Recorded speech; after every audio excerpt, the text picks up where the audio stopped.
aura la signature.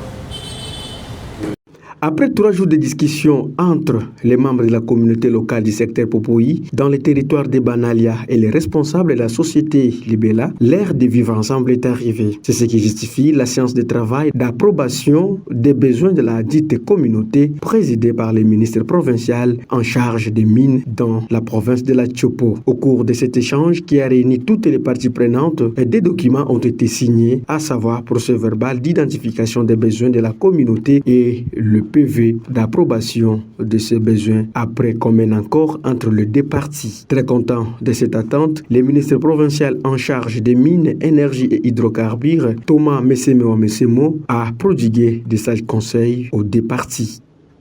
La société Libella doit être sécurisée par vous parce que c'est notre patrimoine et c'est le patrimoine actuellement de la province de la Tchopo. Si on a une société minière, on peut se taper la poitrine, on a une société minière dans la province de la Tchopo qui a un permis d'exploitation, c'est la société Libella. Donc nous devons protéger ces patrimoines, nous ne pouvons pas laisser les braconniers miniers s'introduire dans les périmètres qui sont déjà couverts par un titre.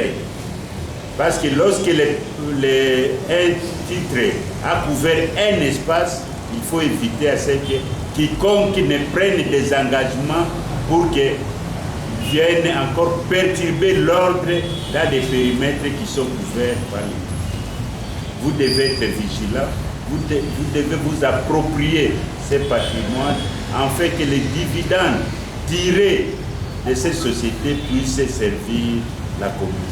Parmi les besoins identifiés par les communautés, la réhabilitation de 154 km de la route, la construction des écoles et centres de santé, achat de 4 motos des chefs de groupement, une radio communautaire à Panga, pour ne citer que cela. J'ai clos les travaux de négociation sur les cahiers de charges entre la communauté Popoï et la société Libella jeudi.